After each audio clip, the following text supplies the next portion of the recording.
Bonjour à tous. Hier soir, Will Chick d'AMG a présenté la roadmap 2025 et début 2026 de Star Wars Shatterpoint. Alors dans cette vidéo, je vais vous retranscrire ses paroles importantes, toutes les news, dans le même ordre que lui, et vous verrez qu'il y a du lourd, mais aussi une certaine déception. Donc c'est parti pour les 12 points à vous montrer. On commence par les kits de tournoi. Will a annoncé que la priorité d'AMG cette année est de promouvoir le jeu organisé en magasin pour revigorer et stabiliser le jeu localement. Donc après la mise en place des GT, c'est une aide au niveau local avec des kits de tournoi. Dans ces kits, tous les joueurs auront un lot et les joueurs du top 4 auront des lots supplémentaires pour reconnaître, on va dire, leurs compétences. Ce sont des cartes foil dorées et le gagnant aura en plus une carte de statistiques en plastique. Il y aura 3 de ces kits par an. On espère bien sûr qu'ils seront disponibles en France. En plus des kits de tournoi précédents, il y aura aussi 1 ou 2 kits par an plus premium avec des lots supplémentaires comme des dés exclusifs et d'autres récompenses, des cartes de stat foil, des cartes Shatterpoint différentes. Donc ce sera plutôt pour organiser des mini GT locaux, par exemple autour de plusieurs magasins. Espérons là aussi que l'on aura ça en France. Will nous a ensuite montré les squads déployer la garnison de Krennic, que l'on connaît déjà complètement puisqu'on a vu toutes les cartes. Je vous renvoie à ma vidéo épisode 51. Il a raconté que Krennic a été un vrai plaisir à développer parce qu'il fallait le rendre hautain et, comme il a dit, con, ce qui se reflète dans ses capacités et ses choix. Ensuite, on a vu les squads All the Way de Cassian Andor, que l'on connaît déjà également avec toutes ses cartes. Je vous renvoie à ma vidéo épisode 50. Là, Will a expliqué que ce n'avait pas été simple de développer Cassian. Il fallait qu'il soit dans le sentiment de cocotte minute prête à exploser entre la naissance de la rébellion et l'emprise de l'Empire, et sur le point de provoquer finalement une grande émeute. Ensuite, K2SO qui a été sympa à développer parce qu'ils sont partis des citations assez iconiques du film. Ensuite, Will a parlé de l'escouade This is Rogue One avec Jyn Erso, Kirutemui, Bodihawk et Bezmalbus, ce qui a permis de mieux voir les figurines. Alors d'après lui, les personnages de cette escouade sont vraiment amusants, et Kirut et Bez ont un double rôle comme Anne et Chewie dans V6 Some Rescue, sauf que là, ils auront une double posture de soutien, donc ça va représenter vraiment leurs deux aspects différents. Malheureusement, Will n'a montré aucune carte de cette escouade, parce que ça, on les connaît pas encore. Néanmoins, il y a eu un leak cette nuit, et donc on voit effectivement qu'ils auront deux postures, l'une vraiment mêlée et l'autre distance, et avec de la régénération de force, de la concentration, et ils ont l'air quand même assez costauds, ça a l'air d'être un des bons soutiens.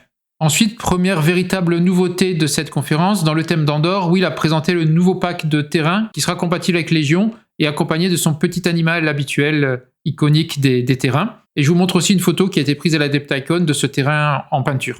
Voici l'escouade Delta qui était déjà connue, mais on voit bien ses figurines. Toujours aucune carte montrée par AMG malheureusement. Selon Will, de nombreux joueurs ont rejoint Shatterpoint pour jouer uniquement avec les sabres laser, d'où l'escouade de Mundi avec uniquement des Jedi, y compris en soutien. Et en fait, il y a aussi des joueurs, selon lui, qui veulent jouer uniquement avec des clones de la République, d'où cette nouvelle escouade avec uniquement des clones. Selon Will, tous les personnages de l'escouade Delta ont été conçus pour en faire une escouade de clones très performante, et ils sont très amusants à jouer selon Will. D'ailleurs, AMG a dû diminuer considérablement leur puissance par rapport à leur design d'origine, sinon par exemple Boss pouvait éliminer Vador d'un seul coup, et c'était trop puissant, donc ils ont dû revoir leur copie. D'autre part, ces clones Delta ont de belles synergies avec des mots-clés croisés, et beaucoup de leurs capacités fonctionneront à la fois avec des commandos clones ou des soldats clones, mais elles fonctionneront mieux avec le commando clone. Donc si vous avez déjà les commandos clones de Luminara, vous pourrez faire deux escouades très complémentaires avec les commandos et donc les Delta. Voici maintenant l'escouade Terror from Below avec Riff Tamsen. Là aussi on connaissait son existence, mais on voit ici bien les figurines. Donc AMG a beaucoup travaillé sur ce design du requin qui attaque par le bas, et comme les terrains de Shatterpoint sont sur plusieurs niveaux, l'idée ça a été de donner à Riff Tamsen des sauts et des changements de hauteur qui vont influencer ses prouesses au combat, pour avoir le côté j'attaque par le bas, je saute. Ensuite, on a son second, Nossery, qui a des tactiques très sournoises d'après AMG. Ensuite, vous voyez ces aquadroïdes qui sont gigantesques par rapport aux autres unités, aux autres personnages. Donc dans cette escouade, ils auront des capacités avec des mots-clés sous-marins et aquatiques uniques qui leur permettront de faire des choses intéressantes en synergie. Voici enfin une vraie nouveauté, et c'est énorme, mais ça ne sortira qu'au printemps 2026, donc dans un an. C'est la boîte Secure the Future, dans l'ère de la Nouvelle République, qui rend hommage à un grand acteur dans le rôle de Baylan Skoll de la série Ahsoka. Il est accompagné de Shin Hati et de droïdes assassins HK. D'après Will, ils ont beaucoup de synergies intéressantes dans leur façon de jouer. Shin Hati a été une terreur d'AMG pendant tous les tests, et AMG a donc dû faire beaucoup d'efforts pour intégrer son impétuosité dans son escouade. D'autre part, ils ont voulu refléter les capacités des différentes personnalités, donc notamment le caractère et les relations entre le maître et l'apprenti, qui auront un gameplay très différent. Baylan va posséder l'un des mécanismes de pion accroupi les plus uniques depuis Obi-Wan. Il jouera vraiment avec le jeu de l'attente et de l'observation, et il pourra transformer ses hunkers en un pouvoir important pour lui et son escouade. Will n'en a pas dit plus, mais voilà un petit peu le teaser. Donc ce sera, d'après Will, une façon amusante d'explorer les tactiques et les mécanismes du jeu d'une manière nouvelle et différente. Deuxième grosse nouveauté, c'est l'escouade My Loyalty My Life avec Morgan Elspeth, le capitaine Enoch et les soldats de la nuit. Elle aussi, elle ne sortira qu'au printemps 2026 et bien sûr, on ne voit aucune carte. Alors AMG a dû réfléchir à la façon de mettre des morts-vivants dans le jeu, et donc ils auront des capacités de type retour à la vie, et ils pourront apparemment faire des choses étranges avec les mécaniques des blessures et des estropiés, on n'en sait pas plus. AMG a aussi dû beaucoup travailler sur leur sculpture pour leur donner une allure vraiment de morts-vivants, sans qu'ils aient l'air complètement de tomber. D'autre part, Morgan aura plusieurs options, vous pourrez lui faire une tête plutôt avant sa transformation complète en Sœur de la Nuit, ou sa tête après transformation totale en Sœur de la Nuit, et puis on pourra avoir des effets de magie sur sa figurine ou son épée. Mais la grosse annonce plutôt inattendue et qui a nécessité beaucoup de travail, c'est le rééquilibrage des personnages, et ça au mois de mai. Donc en effet, AMG va analyser les données, réfléchir ce qui ne fonctionnait pas, ce qu'il fallait ajuster, etc. Et donc au mois de mai, on aura une mise à jour de beaucoup d'unités, en print and play, c'est-à-dire en PDF imprimable, gratuitement. Et oui, il a donné quelques exemples, pas beaucoup, mais 2 principaux. On aura Mace Windu notamment, qui va passer à 7 points d'escouade au lieu de 6. Alors oui, il a expliqué qu'en effet, au départ, ils avaient mis 6 parce qu'ils trouvaient que c'était une bonne idée pour pouvoir limiter un peu et puis de créer certaines escouades assez limitées, mais compensées par la force de Windu. Et puis finalement, ils se rendent compte que du coup, on ne peut pas trop l'utiliser. Donc il va passer à 7. D'autre part, sa capacité Shatterpoint va être modifiée, et de ce que j'ai compris, elle pourra s'enclencher même si Mace n'est pas activé par sa carte Shatterpoint, donc avec une activation normale. Anakin a été également beaucoup revu parce que AMG se rendait compte qu'il n'était plus joué alors que c'est quand même un personnage emblématique qu'ils veulent voir sur les tables. Donc ils ont dû faire beaucoup d'ajustements parce que si il le boostait trop, il devenait beaucoup trop fort et il cassait complètement le jeu, ou s'il faisait des petits changements, il n'était pas suffisant pour être apte au combat. Donc ce que a fait AMG, c'est que pour qu'Anakin soit toujours présent, notamment pendant les combats, ils lui ont mis une attaque à distance, apparemment par explosion de force. Et d'autre part, sa capacité que la fête commence a été améliorée.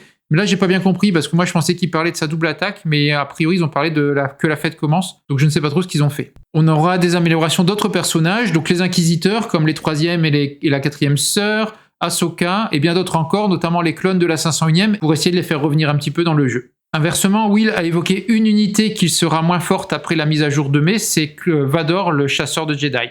On n'en sait pas plus, et on ne sait pas quelles autres unités seront également un petit peu moins fortes à partir du mois de mai. Mais il y en aura sans doute d'autres. Est-ce qu'il y aura Aiden Versio? Est-ce qu'il y aura Kanan? Est-ce qu'il y aura la Mandalorienne? On verra. Pour finir, voici le calendrier prévisionnel pour 2025, début 2026. Alors ça ne prend pas en compte les nouveaux modes de jeu en développement comme Galactic Legends, qui aura des nouveaux personnages comme Vador et Luke, et puis d'autres opérations clés, d'autres missions opérations clés, ou d'autres paquets de missions. Donc déjà, on peut constater que le nouveau terrain de la bordure extérieure sera en fait constitué de 4 boîtes qui vont sortir entre juillet et septembre. Et par contre, les Aquadroïdes et la Delta Force, on voit qu'ils ont été retardés carrément au Q4, donc fin d'année entre octobre et décembre. Alors en conclusion pour moi, je dirais que la plus grande nouvelle, c'est quand même le rééquilibrage qui va être conséquent et qui va arriver très prochainement, donc au mois de mai. Ça va vraiment tout bouleverser, et puis je pense qu'on va pouvoir ressortir d'anciennes unités, donc ça c'est vraiment génial. Après, moi, j'aime pas trop le côté imprimer soi-même ses cartes depuis un PDF. En plus, on ne les aura qu'en anglais, certainement pas en français, à mon avis.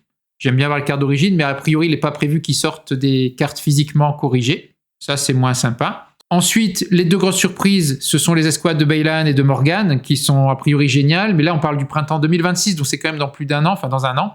Mais aucune autre nouvelle escouade n'a été présentée. Hormis ces 2-là, les autres, on les connaissait déjà depuis longtemps. Même si on n'avait pas forcément les détails des figurines, mais on n'a même pas vu de nouvelles cartes, on n'a pas vu leurs cartes, donc ça c'est quand même assez rageant. Et puis on a aussi 2 boîtes qu'on connaissait mais qui sont très retardées, donc les Aquadroids et la Delta Squad. Donc au lieu d'annoncer des nouvelles escouades, on a plutôt eu des nouveaux décors, en tout cas on a vu un décor parmi 4 boîtes de décors sur la frontière extérieure, la bordure extérieure. 4 boîtes d'un coup, ça fait un peu beaucoup, on verra ce que ça donne. Ensuite, ce que je retiens, c'est le soutien des tournois locaux, donc ça c'est super, à condition qu'en Europe et en France, on ait effectivement accès à tous ces kits assez facilement dans nos magasins. Sinon, c'est pas cool du tout. C'est pour ça qu'en conclusion, c'est à la fois du chaud et du froid, c'est-à-dire que j'ai été vraiment assez refroidi de voir si peu de nouvelles escouades présentées, finalement que 2. En plus, aucune carte des escouades futures qu'on connaissait déjà, mais dont on n'avait pas les cartes, donc ça c'était un peu triste. Donc tous mes pronostics finalement sont tombés à l'eau.